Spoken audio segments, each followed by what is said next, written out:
one last thing before I turn it over to the Admiral. I just wanted to make sure we address this from the White House. I know there have been questions and concerns about this. That's White House Press Secretary Karine Jean-Pierre speaking at a briefing on Monday. But there is no indication of aliens or extraterrestrial activity with these recent takedowns. Again, there is no indication of aliens. The takedowns she's referring to are 4 airborne objects that have been recently shot down by fighter jets. It's led to a lot of speculation about what these things are, from aliens to Chinese spying. Obviously, there is some sort of pattern in there. The fact that we are seeing this in a significant degree over the past week is a cause for interest and close attention, which is exactly what we're doing. We've employed significant... Canada is involved because most of these have passed through Canadian airspace. One of the objects was shot down over Yukon, and another was likely shot down into Canadian waters in Lake Huron. The Globe's parliamentary reporter, Stephen Chase, is following the latest developments. I'm Menaka Raman-Wilms, and this is The Decibel from the Globe and Mail.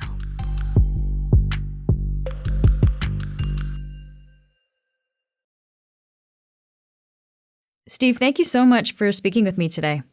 Oh, happy to be here. I know it's a busy day and there's lots going on in this file, so I'm really excited to get some details from you here. But maybe we can just start with a brief timeline. When did these incidents happen? So we're talking about, I guess, the shooting down of 4 balloons over 10 days. So what happened is all of a sudden we discovered there are these objects. In fact, the government won't admit that they're all balloons yet. But they showed up originally around end of January on radars. We can determine there was Air Force activity at that time. Planes were being scrambled. But the first one we know, because the government says it's a high-tech surveillance balloon, a high-altitude surveillance balloon, and that one was shot down on February the 4th. That was the one we heard about across the U.S. there that was shot down on the waters on the East Coast. That's right. For some reason, they let it meander across Alaska, down through Western Canada, all across the continental U.S., and then was shot down off the Carolina coast. And then, of course, what's made this story even more fascinating is there's been 3 more of these objects, which are sometimes called balloons, but are not officially being called balloons yet. And one was shot down Friday, just, I would say, off the coast of Alaska, northern coast of Alaska. Another one was shot down on Saturday over central Yukon. And then the latest was shot down on Sunday over Lake Huron, basically on the border between Canada and the U.S. And when we say shot down, who's shooting these down? In all cases, it's the Americans, the American fighter planes, fighter jets, and they are using, I think most of the time, if not every time, what we call Sidewinder missiles. Okay. And Steve, you used the term balloons there, and then you also switched to objects.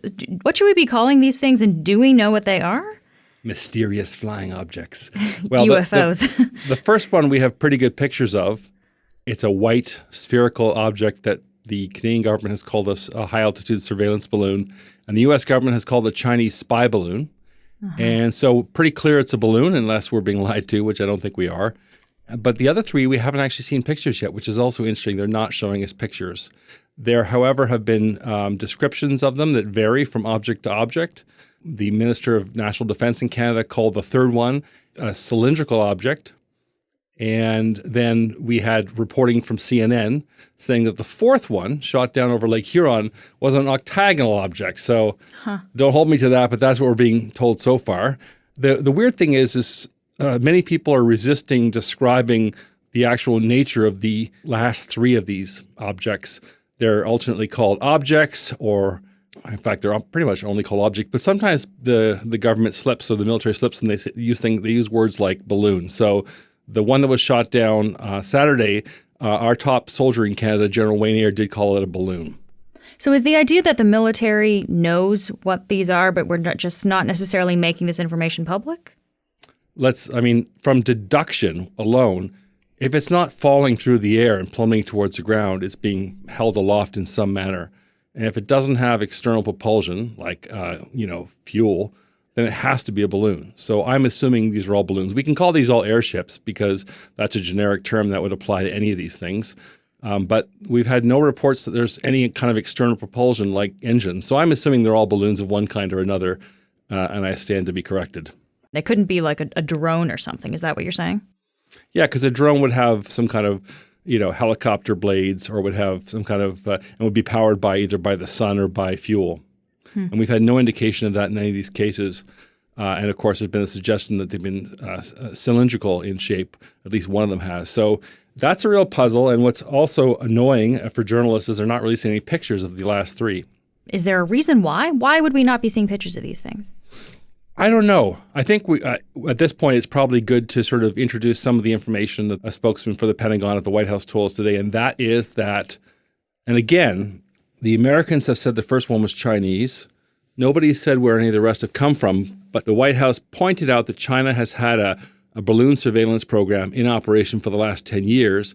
And, get this, NORAD, which is the organization responsible for our continental defense, as a joint Canada-U.S. effort, has only recently begun detecting these. So they may be just slightly ahead of the learning curve on us and not willing to release information until they get a better handle on what exactly is going on. So I want to ask you about NORAD specifically. Just before we get there, though, I just want to ask why these objects were shot down. Like, did they pose a threat? Did we hear an explanation about why? There's been 4 takedowns, and in all cases, they use a variation of the same reason, which is it potentially poses a hazard to civil aviation, and it potentially poses, in some of them we've been told, it poses a surveillance threat. What we've also been learning over the past week or so is that surveillance balloons, as the first one was identified to be, or actually have advantages over, for instance, spying via satellite. People have said, well, why these balloons matter. Surveillance satellites can snap up the same pictures, but balloons actually have properties that satellites don't. Satellites are fast moving, and their window on vantage on any point of the Earth is moving quickly. But balloons can linger. Balloons drift very slowly, and they can linger over their targets, so they essentially can spend more time photographing or taking pictures. And they can be capturing radio signals, which satellites cannot. What would be the benefit of capturing radio signals? That's a good question. The Americans got very excited because the first balloon, and as far as I know, the fourth balloon, were spotted moving over the Midwest, where there are military sites. In some cases, there are nuclear missile sites. In some cases, there are unspecified military sites. So the balloon can pick up, if it has the ability, the technology to pick up radio signals, which of course would be encrypted, it might have the ability to decipher them later, or at least relay them back to whoever's operating them so they can take a crack at decoding them. Okay. So Steve, you said that NORAD was involved. Can you just briefly explain what NORAD is and what's their role here? Sure. North American Aerospace Command is a joint effort to defend the airspace above North America. And it's a joint Canada-U.S. thing. The Americans are the commander. We're usually we have a vice commander in charge, and it is responsible for defending North American airspace from threats. So that means we work together, and it's essentially a collaborative effort. We do not do this on the ocean, and we do not do this on the land. It's only for airspace. It's been around for a long time, and it's run out of Colorado, but it spans the entire airspace above North America. And so whenever there's a threat, Canadian or American jets are scrambled to intercept them, to monitor. And in this case, and this is very unusual, I think some defense analysts pointed out this is the first time we've actually had jets working for NORAD taking down things over North America. The first time that jets have actually shot something down then? Correct. Why does it seem like all of a sudden we're seeing this happen, Steve?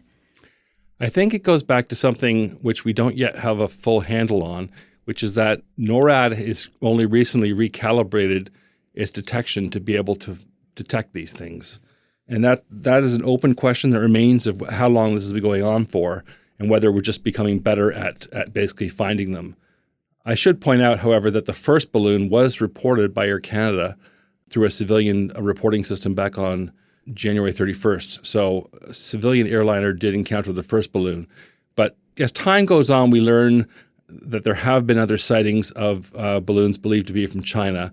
They've been sighted over Hawaii and Taiwan, for instance, which of course lives right next door to China, also recently revealed that it has a lot of balloons coming overhead. And of course, the advantage with surveillance balloons is they linger a lot longer than satellites can. Yeah. Okay. So there's it seems like it's a little bit more widespread here. So it sounds like since NORAD expanded kind of our reach recently, we're starting to see all of these objects. Is NORAD working the way it should be here? Because it sounds like a lot of things were getting through before that we didn't know about. I guess we didn't really plan for balloon-based threats. So we're mostly focused for many years on ballistic missiles, on cruise missiles, any other kind of delivery system for nuclear weapons or Russian patrols. I don't get the sense, and I don't recall ever discussing the risks or the need to guard against balloon-based threats. So, but, we laugh about this, but the balloons are a serious way of collecting intelligence, and that is probably something we're having to adapt to. It's essentially more low-tech, apparently successful. NORAD would have been set up during the Cold War, if I'm correct, right? So it was initially at least supposed to monitor a different kind of threat then? Yeah, it's looking for fast-moving missiles, not Mylar. We'll be back in a minute.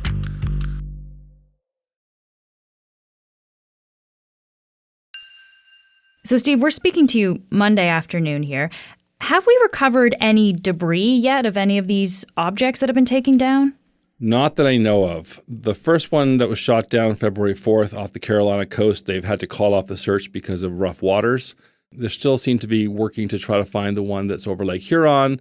Prime Minister Trudeau told us that they're searching a very big area in central Yukon for the third balloon. From Dawson City to Mayo. So that's a good swath of that's 180 kilometers stretch.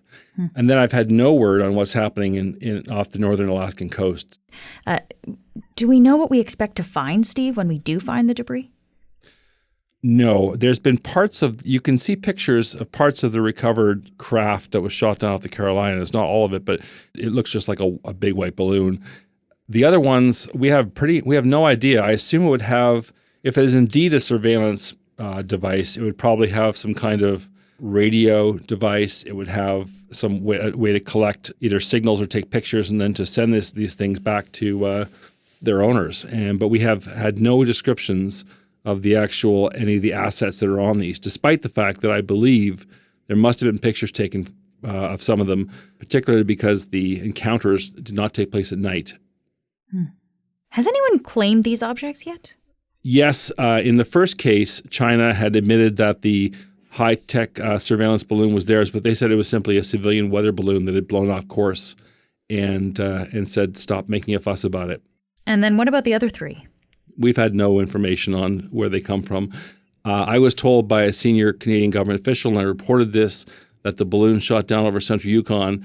In the briefing they were given, they were told it was likely believed to be of Chinese or Russian origin. Chinese or Russian? That's the first time I've heard Russia introduced into that. Is that something that you've been hearing? This is a possibility? Yeah, I reported it Saturday night, and we reported it yesterday as well. So it's as whether it's possible or whether they're just not ruling it out yet, I can't tell. And has China or Russia said anything about those three? No, but China has suddenly started complaining about balloons floating over its territory. And it said that just came out with a story today in the Chinese state-controlled media that, in fact, there's been balloons floating over their land that are American balloons. The Americans, of course, said that's not true. We don't have any kind of balloon program. Is there any way to tell where the objects are coming from based on where they've been spotted? Well, the first one, which is the only one for which we have a lot of analysis of, there was a meteorologist in the U.S., not the government, who is good at backtracking or backtracing objects based on the wind currents. And he was confident enough to put out a map that he said demonstrated that it came over the Aleutian Islands, which are owned by Alaska, and then down through Western Canada into Montana. As far as we can tell, the American government has corroborated that this is roughly the route. As for the other three, we don't have much of a sense yet. Steve, do we have any info on, I guess, the potential surveillance capabilities that are being suspected of these objects? Like, what exactly could these objects be collecting? Photographs, potentially video of military sites, of sensitive installations. Canada and the U.S. have an early warning system across the north. And of course, according to the Americans, the first balloon and the fourth balloon both traversed over sensitive military sites in Montana, where there are places like that. There are nuclear missile silos and there are other military bases. So these balloons have the ability to linger far longer over their surveillance targets than satellite do. So this could be the concern is this is a national security issue then. Yeah, and there has been unconfirmed speculation in the intelligence community that under Chinese President Xi Jinping, that the military has really been emboldened to be creative and to take risks and to experiment. And there's some speculation that this could be part of an experimentation on the part of the Chinese military to just try new things, try new ways of gathering information. And again, slow-moving objects that aren't picked up by radar in the way that faster-moving, bigger objects are seem to have at least initially eluded North American defenses, although that seems to be changing quickly. White House spokesperson John Kirby said on Monday that China has a fleet of spy balloons. What do we know about that, Steve? Very little. We know very little about it. We're just learning now that there's a Chinese military program that Mr. Kirby says, has been running for 10 years. But that is just sort of breaking news, and we don't know much more about it at the moment. Steve, there are, of course, lots of jokes going around about UFOs here. And I have to ask, just because reporters were even asking this during the press conference at the White House on Monday, is there any chance that we could be talking about aliens here? You know, that was also asked on Saturday at the Canadian briefing, and no, there's unfortunately, sadly, there's no evidence that this is extraterrestrial in origin. In the grand scheme of things, Steve, how big of a deal are these incidents, like these objects coming into North American airspace and us having to shoot them down? Well, it's, as I said before, it's the first time that we've seen, Canadian American jets shooting down airships. I'm going to call them airships over North America since NORAD was formed.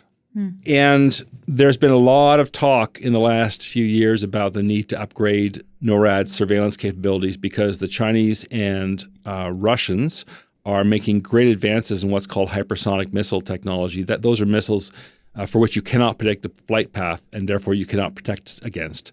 And so there has been a huge push on the part of the Americans and most recently Canada to announce a lot of upgrades to our early warning system.